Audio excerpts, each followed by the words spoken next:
আজকে তোমাদের একদমই নতুন একটা জিনিসের সাথে আমি পরিচয় করাবো। অবশ্যই এটা দেখে কেউ বুঝতে পারছো যে এটা কি জিনিস? আমি জানি বুঝতে পারবে না। এটা এমন একটা জিনিস, আর মানে ভীষণ ভালো টেস্টি লাগে। এমন কিছু লাগে না, শীতকালে বেশি এই জিনিসটা হয়। মা ওই যেগুলো নোড়া দিয়ে থেতো করছে, এগুলো কি বলতো?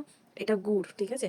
এই জিনিসটার মধ্যে ঝোলা গুড়, তারপর এরকম গুড়ের পাটালি, এগুলো সমস্ত কিছু দিতে হয়। ওই যে লিকুইড দুধটা দিচ্ছে, যেটা প্রথমে দুধটা গরম করে ঠান্ডা করে নিয়েছে, তারপর ওই যে বয়মে আমাদের লিকুইড গুড়টা হচ্ছে শেষ হয়ে গেছে, ঝোলা গুড় যেটা শেষ হয়ে গেছে, তারপর ওই বোতলটা যাতে ভালো করে সমস্তটা নিয়ে নিচ্ছে মা ওইভাবে, কোনো কিছু ওয়েস্ট যাতে না হয়।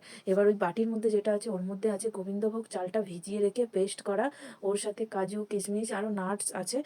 তো এগুলো সমস্ত কিছু দিয়ে, সাথে দুধ দিয়ে, নারকোল কুড়োনোটাও পেস্ট করা, এই সমস্ত কিছু দিয়ে একটা এরকম লিকুইড পেস্ট বানিয়েছে। লাস্টে ওর মধ্যে আরও একটা সিক্রেট জিনিস অ্যাড করবে, সেটা আমি পরে বলবো। তো এর টেস্টটা জাস্ট অসাধারণ। এটা খই দিয়ে খাওয়া যায়, মুড়ি দিয়ে খাওয়া যায়। তো এটা তো আমি প্রথম রাত্রিবেলা এমনি শুধু খেয়েছিলাম, পরের দিনে আমি এটা মুড়ি দিয়ে খেয়েছিলাম। আর নুন খুব সামান্যই যাবে এর মধ্যে। এটা তো ভীষণ টেস্টি হয়েছে। যেটা দিচ্ছে সিক্রেট জিনিস, সেটা হচ্ছে আদা। আদাটা দিল, মা দেখে বুঝে নিল যে আরেকটু মিল্ক এর মধ্যে লাগবে, সেজন্য আরেকটু মিল্ক দিয়ে দিল। তো ওভারঅল এই জিনিসটার টেস্ট দারুণ ছিল, দারুণ খেতে। তোমরা কেউ চাইলে বানিয়ে শীতের মধ্যে এটা টেস্ট করতে পারো। এর টেস্টটা জাস্ট অসাধারণ। আজকের মতো টাটা, দেখা হচ্ছে নেক্সট ভিডিওতে।